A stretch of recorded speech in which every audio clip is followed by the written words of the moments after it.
Alright guys, in this video I'm going to talk to you about, have I found paradise here in the Philippines? Is this an expat's paradise? Stick around and we'll talk about it.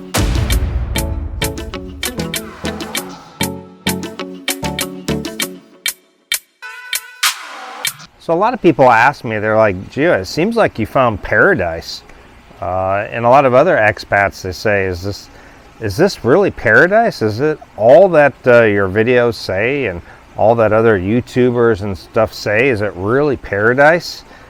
Well, yes and no. It just really depends on the person and what you're looking for.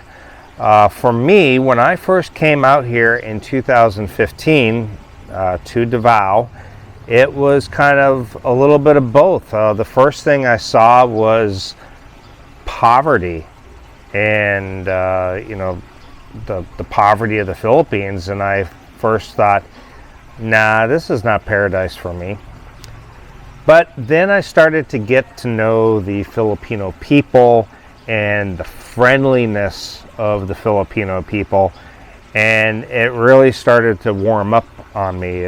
I started to think a little bit differently. I was thinking, this really is kind of a paradise. You know, back in the US, I was walking around invisible, not even anybody really talking to you. Once in a while you could make some small talk with some people, neighbors, neighbors that you didn't know, neighbors that you never even communicated with. So coming out here and just the friendliness and the openness of people, it's so easy to talk with people here. That is the one thing that I have to tell people over and over. It's just the friendliness and how easy they are to talk to.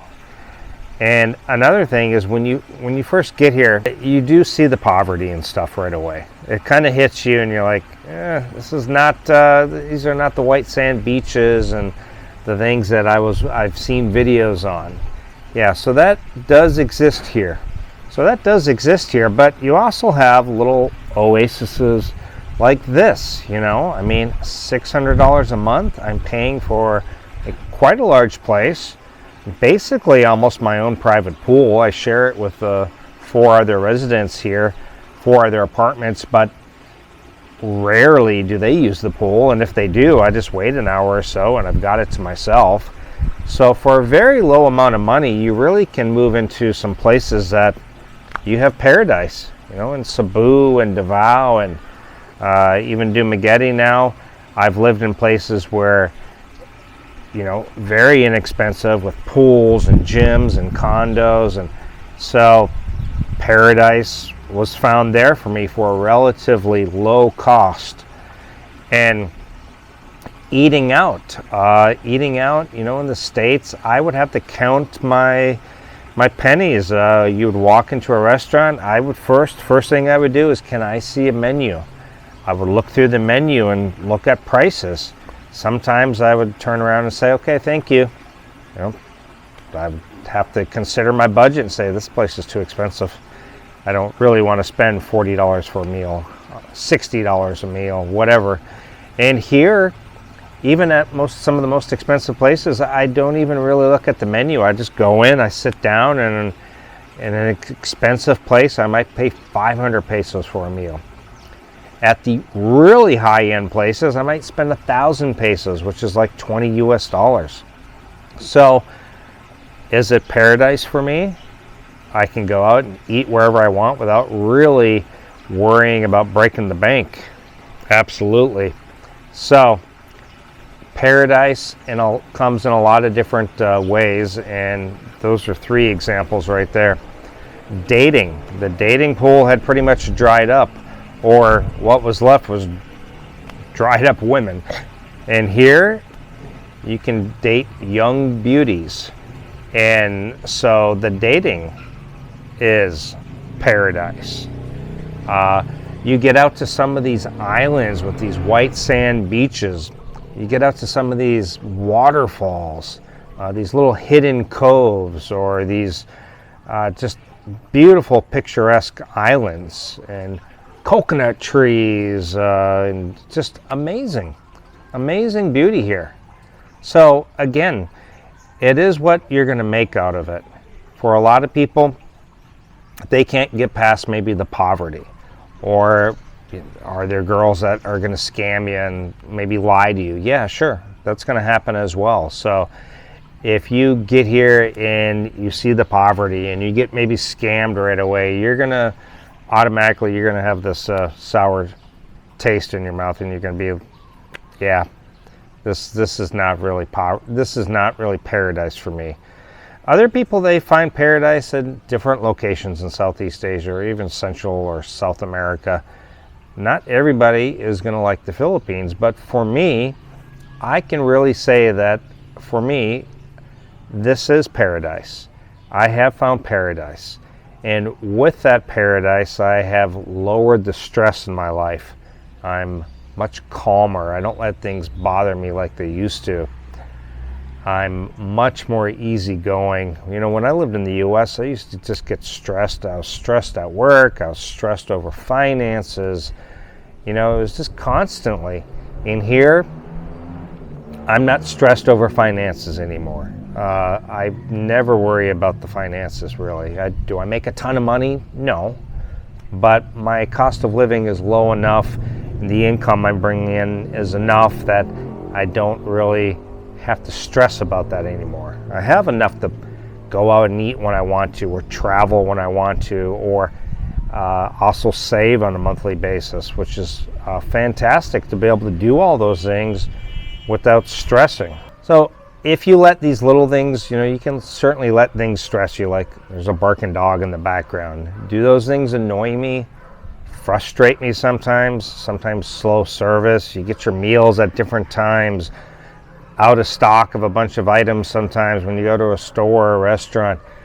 Does it frustrate me? Does it annoy me? Sure. But is it anything that I stress about? Not anymore. I've kind of learned to live with it. You know, if a place doesn't have a couple of things that are on the menu and I really wanted it, then I just go on to the next place. So today is Good Friday here in the Philippines. Everything is basically closed down.